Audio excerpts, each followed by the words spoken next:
जम्मू कश्मीर के नगरोटा में हुए आतंकी मुठभेड़ के बाद सरकार सतर्क हो गई है। पीएम मोदी ने गृह मंत्री अमित शाह, राष्ट्रीय सुरक्षा सलाहकार अजीत डोभाल, विदेश सचिव समेत शीर्ष खुफिया प्रतिष्ठान के साथ नगरोटा मुठभेड़ पर समीक्षा बैठक की।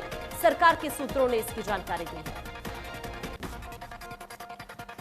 दिल्ली मुंबई के बीच फिर बंद हो सकती है फ्लाइट और ट्रेन सेवा। दिल्ली में बढ़ते केसेस को लेकर महाराष्ट्र सरकार ले सकती है फैसला। हरियाणा में 30 नवंबर तक फिर बंद किए गए तब सभी के सभी स्कूल। कोरोना के बढ़ते केसेस को लेकर शिक्षा विभाग ने जारी किए निर्देश। सभी स्कूलों को किया जाएगा सैनिटाइज। अंबाला के सिविल अस्पताल में अनिल विज ने लगवाया कोरोना वैक्सीन का पहला टीका। पहले सत्र में 200 वॉलंटियर्स को दी जा रही है डोज। रोहतक पीजीआई ने शुरू किया है कोवैक्सीन की तीसरा ट्रायल। दिल्ली सरकार ने आदेश जारी कर दिया कि अब से जो भी बिना मास्क पहने घर से निकलेगा उसका 2000 रुपए का चालान कटेगा। लेकिन इसके उलट दिल्ली पुलिस अभी भी लोगों का सिर्फ 500 रुपए का चालान काट रही है। हरियाणा में 24 घंटे में कोरोना के 2200 से ज्यादा मरीजों की पुष्टि। 20 लोगों की गई जान। संक्रमित केस 2,10,000 के करीब। एक्टिव केस 20,000 से कम।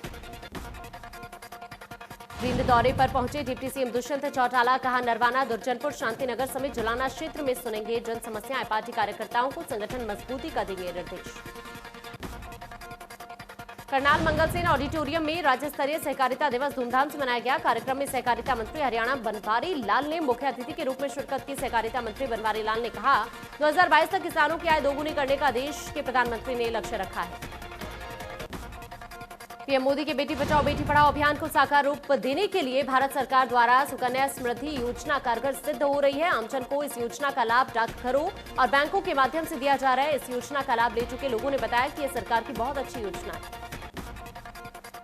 फरीदाबाद में महिला एवं बाल विकास विभाग हरियाणा ने महिलाओं को बांटी सैनिटरी नैपकिन। महिलाओं को जागरूक करने के उद्देश्य से जागरूक स्वास्थ्य कैंप का आयोजन किया गया। सोनीपत में स्पा सेंटर्स के आड़ में चल रहे देह व्यापार के बड़े रैकेट का खुलासा। कुंडली के 5 स्पा सेंटर्स से 27 युवतियों और 17 युवक गिरफ्तार। 3 स्पा सेंटर के मालिक भी शिकंजे में। सोनीपत के जवाहर नगर की रहने वाली एक महिला को जानवरों की देखभाल करना महंगा पड़ गया। पड़ोस की रहने वाली 3 महिलाओं ने उसे बुरी तरह पीटा और ये पूरी वारदात सीसीटीवी में कैद हो गई। इंद्री के गनाल रोड पर अनाज मंडी के सामने एक तेज रफ्तार ट्रॉले ने बाइक सवार 2 भाइयों को टक्कर मार दी, जिसमें एक भाई की मौके पर मौत हो गई जबकि दूसरा भाई गंभीर रूप से घायल हो गया। सोनीपत के दीपालपुरा गांव में खेतों में शख्स का शव मिलने से हड़कंप मच गया। शख्स की बेरहमी से हाथ पैर तोड़कर हत्या की गई थी। सूचना मिलने के बाद पुलिस मौके पर पहुंची और शव को कब्जे में लेकर पोस्टमार्टम के लिए अस्पताल भिजवाया। चलाना में अज्ञात चोरों ने चाय के सेल्समैन से 15,000 रुपए की लूट की और मौके से फरार हो गए। बताया जा रहा है कि चाय सेल्समैन ने अपनी गाड़ी को लेकर मालवी गांव से परमाना महम रोड की तरफ हो जा रहा था। तभी रास्ते में 2 लुटेरों ने उसकी गाड़ी रुकवाकर मारपीट की और चाकू की नोक पर उससे लूट को अंजाम दिया। अंबाला में मालिकाना हक मिलने से दुकानदारों में खुशी की लहर देखने को मिल रही है। इलाके के दुकानदारों ने गृह मंत्री अनिल विज का आभार प्रकट किया है। बता दें कि दुकानदारों ने पहले तयशुदा रकम जमा करवाई हुई थी। वो कुछ ब्याज देने के बाद अब अपनी दुकान की रजिस्ट्री करवा सकेंगे। हरियाणा में पिछले लंबे समय से आरटीओ विभाग को ओवरलोडिंग वाहनों के मामले में दिक्कत आ रही थी, जिसके चलते सरकार ने सभी 22 जिलों में वेइंग मशीन उपलब्ध करवाई है ताकि ओवरलोडेड वाहनों को मौके पर ही वेट करके उस पर जुर्माना किया जा सके। खाना में पराली जलाने के मामलों में पिछले साल की तुलना में कमी आई है। किसान जागरूक होकर पराली न जलाकर बेचने लगे हैं। वहीं किसानों की पराली 1500 से 2000 रुपए प्रति एकड़ बिक रही है।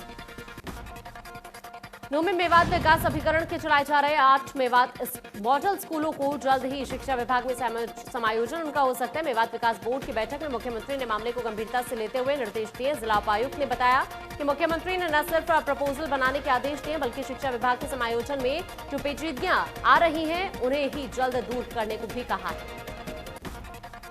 रतला के फतेहपुर गांव का मवेशी अस्पताल इन दिनों बदहाली के आंसू बहा रहा है। एक तरफ जहां मवेशी अस्पताल में गंदगी की भरमार है तो अस्पताल परिसर की हालत भी दयनीय बनी हुई है। अस्पताल के डॉक्टर गांव के सरपंच पर आरोप लगा रहे हैं। डॉक्टर का कहना है कि कई बार इस तरह की शिकायत नहीं आई है। रादौर में लंबे समय से किसान और आढ़ती रादौर में स्थायी सब्जी मंडी की मांग करते हुए नजर आ रहे हैं, लेकिन किसानों की मांग को पूरा नहीं किया जा रहा है, जिसके चलते सब्जी मंडी के आढ़तियों को साथ साथ किसानों को भी भारी समस्या का सामना करना पड़ रहा है। नूंह डिपो परिसर में सरकार रोडवेज में सरकारी बस लाने की बजाय प्राइवेट बसें ठेके पर ला रही है, जिससे रोडवेज प्राइवेट हाथों में चली जाएगी और जनता की सुविधा छीन ली जाएगी। दो में कांग्रेस विधायक आफ्ताब अहमद ने नशा मुक्त समाज कार्यक्रम शुरू करने की घोषणा की। आफ्ताब ने कहा कि 21 नवंबर से सतपुतिया का हुसैनपुर गांव से नशा मुक्त समाज कार्यक्रम शुरू करने जा रहे हैं। गुजरात में कोरोना का कहर जारी है। इस वजह से अहमदाबाद प्रशासन ने नाइट कर्फ्यू लगाने का फैसला लिया है। 57 घंटे की कर्फ्यू की घोषणा के बाद मार्केट में जबरदस्त भीड़ देखने को मिली। देश की सबसे पुरानी पार्टी का अध्यक्ष अब डिजिटल माध्यम से चुनाव होगा। कांग्रेस ने ऐतिहासिक बदलाव करते हुए फैसला किया है कि नए अध्यक्ष का चुनाव डिजिटली होगा।